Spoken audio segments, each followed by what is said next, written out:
Assalamualaikum warahmatullahi wabarakatuh.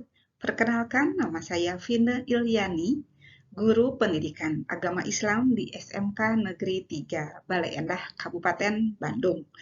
Nah, pada kali ini saya akan memaparkan materi yang saya sampaikan di kelas 10, yaitu pergaulan bebas dan perbuatan zina. Jadi bagaimana menghindari, maksudnya pergaulan bebas dan perbuatan zina. Sebetulnya kalau biasanya materi ini disampaikan di semester 2, tetapi sekarang kita menggunakan kurikulum Merdeka, di mana kita bisa memilih materi yang esensial.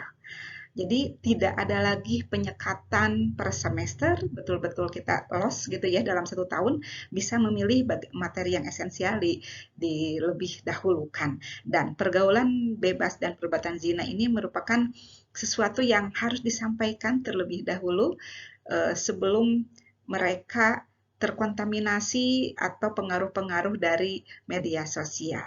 Nah, apa saja yang saya lakukan dalam materi ini? Tentu saja saya menyesuaikan dengan perkembangan mereka dan juga pendekatan secara karakteristik peserta didik.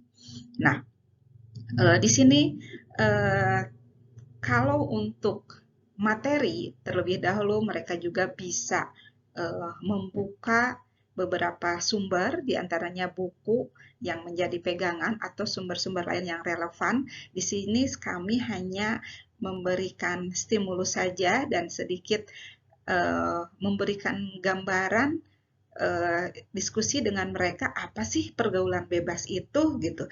Jangan-jangan mereka itu sekarang sudah membuat kebebasan gitu ya, yang dimana menurut mereka sudah bukan pergaulan bebas lagi gitu. Nah, di sini kami betul-betul butuh menyamakan persepsi apa yang disebut dengan pergaulan bebas itu. Juga apa sih perbuatan zina itu gitu ya.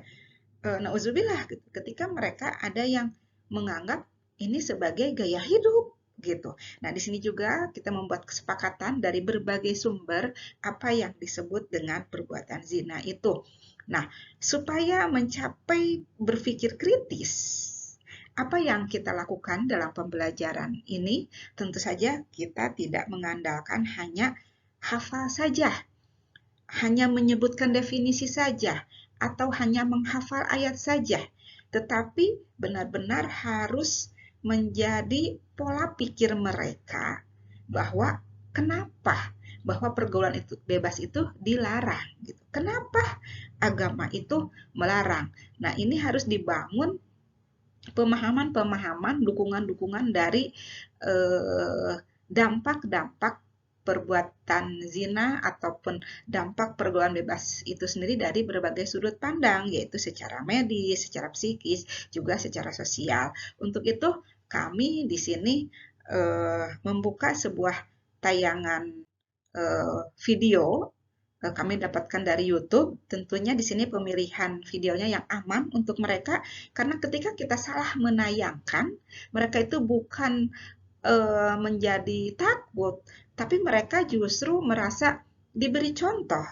Untuk itu, kami mengambil sebuah video yang seperti film kartun, ilustrasi, tetapi kisahnya itu dari kisah nyata.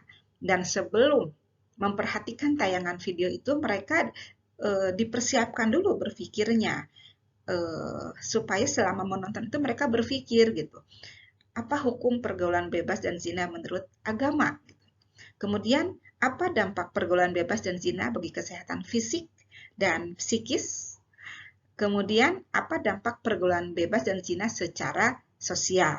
Nah, ketika mereka sudah memperhatikan tayangan video tersebut, mereka bisa juga membuka sumber-sumber materi, jadi tambahan-tambahan gitu ya, bagaimana bahayanya secara fisik, psikis, secara medis, juga secara sosial. Nah, di sanalah mereka akan terbangun merekonstruksi gitu ya, pikirannya itu menjadi berkembang. Kenapa pergaulan bebas itu dilarang gitu. Nah, sehingga menjadi sebuah pemahaman yang luar biasa bahwa kenapa agama Islam itu melarang pergaulan bebas, kenapa mendekati saja tidak boleh gitu kan. Tentu saja itu untuk kemaslahatan dan kebaikan umat manusia selanjutnya. Terima kasih. Assalamualaikum warahmatullahi wabarakatuh.